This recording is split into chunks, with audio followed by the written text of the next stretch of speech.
السلام علیکم ورحمۃ اللہ وبرکاتہ۔ جس طرح آخرت میں فائدہ دینے والے کاموں میں ایک دوسرے کی مدد کرنا شریعت کو مطلوب ہے، اسی طرح ایک دوسرے کی دینی پریشانیوں اور الجھنوں کو دور کرنے پر بھی اجر و ثواب کی خوشخبری ہے۔ اسلام نے ہمیں اپنے مسلمان بھائیوں کی مدد کرنے کے لیے صدقہ و خیرات کا بھی ذہن دیا ہے۔ اس کی برکت سے معاشرے کے مفلس اور نادار افراد اپنی ضروریات زندگی کو پورا کرنے کے قابل ہو جاتے ہیں۔ دوسروں کی مالی معاونت کرنے والوں کو رضائے الہی جیسی نعمتیں ملنے کے ساتھ ساتھ معاشرے میں بھی پسندیدگی کی نگاہ سے دیکھا جاتا ہے، جبکہ بخیل سے لوگوں کی طبیعت بیزار رہتی ہے۔ صدقہ و خیرات آخروی معاشرتی فوائد کے ساتھ ساتھ بیماریوں اور حادثات سے بچت کا ذریعہ بھی ہے، جیسے کہ نبی اکرم صلی اللہ علیہ وسلم نے فرمایا، صدقہ دو اور صدقے کے ذریعے اپنے مریضوں کا امداد کیا کرو، بے شک صدقہ حادثات اور بیماریوں کی روک تھام کرتا ہے اور یہ تمہارے اعمال اور نیکیوں میں اضافے کا باعث ہے۔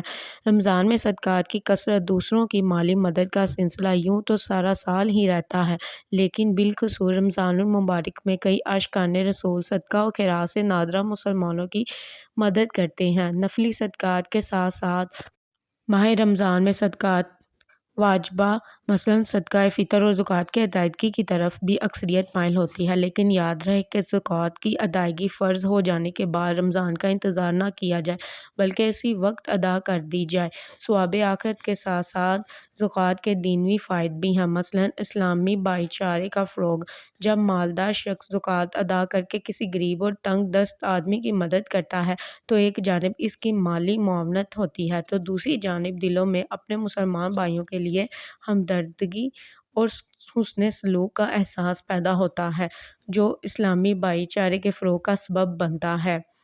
اخلاق میں بہتری کا سبب، زکوٰۃ ادا کرنے والے کے اخلاق میں بہتری آ جاتی ہے۔ مال سے محبت، کسی سے ڈکی چھپی نہیں، خود پر جبر کرتے ہوئے ہزار محنت اور مشقتوں سے کمائے ہوئے مال کو محض حکم الہی پر عمل کرنے کے لیے زکوٰۃ کی صورت میں خرچ کرنے سے دل مال کی محبت سے آزاد ہوتا ہے اور اس میں مال کی الفت، دولت کی حرص اور دنیا کی ہوس کی جگہ انفاق فی سبیل اللہ، صبر اور شکر جیسی عمدہ صفات پیدا ہوتی ہیں جو اچھے اخلاق والوں کا حصہ ہیں۔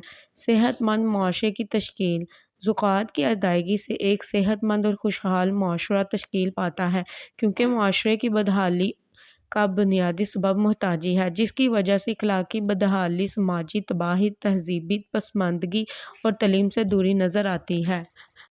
اگر زکوٰۃ کماں کا مستحق حضرات تک پہنچائی جائے تو معاشرے کے کئی سلگتے ہوئے مسائل حل ہو سکتے ہیں۔